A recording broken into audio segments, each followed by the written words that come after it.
আসসালামু আলাইকুম প্রাণপ্রিয় বন্ধুরা। আজ খুবই গুরুত্বপূর্ণ একটা কথা বলতে যাচ্ছি।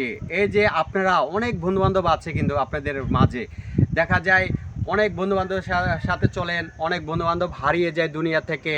আর এমনকি আমার মতো যদি আপনারা এরকম বন্ধুবান্ধব সাথে চলেন, দেখা যায় আপনার বন্ধু যদি এরকম ইসলামের পথে চলে থাকে, অথবা একটা বন্ধু যদি আপনার মাদ্রাসায় পড়ে থাকে, আর সেই বন্ধুর সাথে যদি আপনার ক্লোজ হয় অথবা যে কোনো গভীর বন্ধুত্ব হয়, আল্লাহ না করুক একদিন আপনি এই দুনিয়া থেকে চলে যাবেন, আর সেই বন্ধু যদি ধার্মিক হয়, হ্যাঁ, আল্লাহর ভক্ত হয়, সেই বন্ধু দৌড়ায় যাবে আপনার কবর জিয়ারত করার জন্য, যে সত্যি কথা। আর এমন কি আপনাদের যে প্রিয় মানুষ আছে, সেও যদি মনে করেন যে আল্লাহর ভক্ত হয় অথবা ধার্মিক হয়, হ্যাঁ, ইসলামের পথে চলে, সে যদি, হ্যাঁ, সে মাদ্রাসায় না পড়ুক কিন্তু ইসলামের পথে যদি চলে, হাদিস কোরআন যদি নিয়ে পড়াশোনা করে, আর এরকম প্রিয় মানুষ যদি আপনি ধরতে পারেন অথবা আপনার এরকম প্রিয় মানুষ হতে পারে, তাহলে কিন্তু সেই প্রিয় মানুষও দৌড়ে যাবে আপনার কবরস্থানে আপনাকে কবর জিয়ারত করার জন্য। হ্যাঁ, আমরা যে এই যে আমরা পৃথিবীর এত মানুষ আছি, হ্যাঁ, আমরা কিন্তু ধরতে গেলে কয়েক বছরের অতিথির জন্য এসেছি। অনেকেই আছে, যেমন একটা জিনিস চিন্তা করেন, একটা মানুষ একটা বাড়িতে বেড়াইতে গেলে আজ গেলে একদিনের জন্য বেড়াইতে যায়, কিন্তু আমরা আল্লাহর আমাদের এই দুনিয়ায় পাঠিয়েছে ঠিক সেম বেড়ানোর জন্য।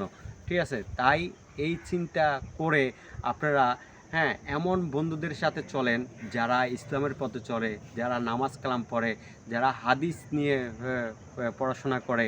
আপনার যখন এই বুকের ভিতরে আল্লাহর একটা হাদিসের যে কোনো কথাবার্তা এই বুকের ভিতরে গেঁথে যাবে, তখন অটোমেটিক আপনি ভালো পথে চলার জন্য চেষ্টা করবেন। হ্যাঁ, ভালো পথে চললে একটু বিপদ আসতেই পারে, স্বাভাবিক, তারপরও হাল ছাড়া যাবে না। হ্যাঁ, শক্ত করে আপনাদের থাকতে হবে এখানে, যে সত্যি কথা। তাই দয়া করে সবাই চেষ্টা করবেন এরকম ভালো ইসলামিক ধার্মিক বন্ধু ব্যবস্থা করে এদের সাথে চলার জন্য। কারণ ইসলামের পথে আমার এই বন্ধু চলে, অবশ্যই একদিন আমি এই দুনিয়া ছেড়ে চলে যাব। আর যদি আমার এই বন্ধু বেঁচে থাকে, তখন আমার এই বন্ধু যেয়ে আমার কবরটা জিয়ারত করতে পারবে। অথবা আমার এই বন্ধু যদি চলে যায়, তাহলে দেখা যায় আমি যাই আমার এই বন্ধুর কবর জিয়ারত করতে পারি। ঠিক আছে, কারণ আল্লাহর রহমতে আমরাও কিছুটা হলেও শিখেছি, আপনারাও চেষ্টা করবেন শেখার জন্য। কারণ কবর জিয়ারত যে কোনো মানুষের করা লাগবে, একদিন করা লাগবে। আপনার বাবা মার কবর জিয়ারতও আপনার করা লাগবে একদিন।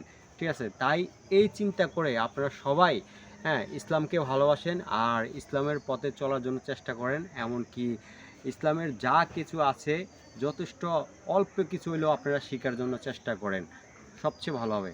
ঠিক আছে, সবাই ভালো থাকবেন, আর আমার এই বন্ধুর জন্য দোয়া করবেন, আমার জন্য দোয়া করবেন। সবাই ভালো থাকবেন। টাটা দাও বন্ধু, আল্লাহ হাফেজ।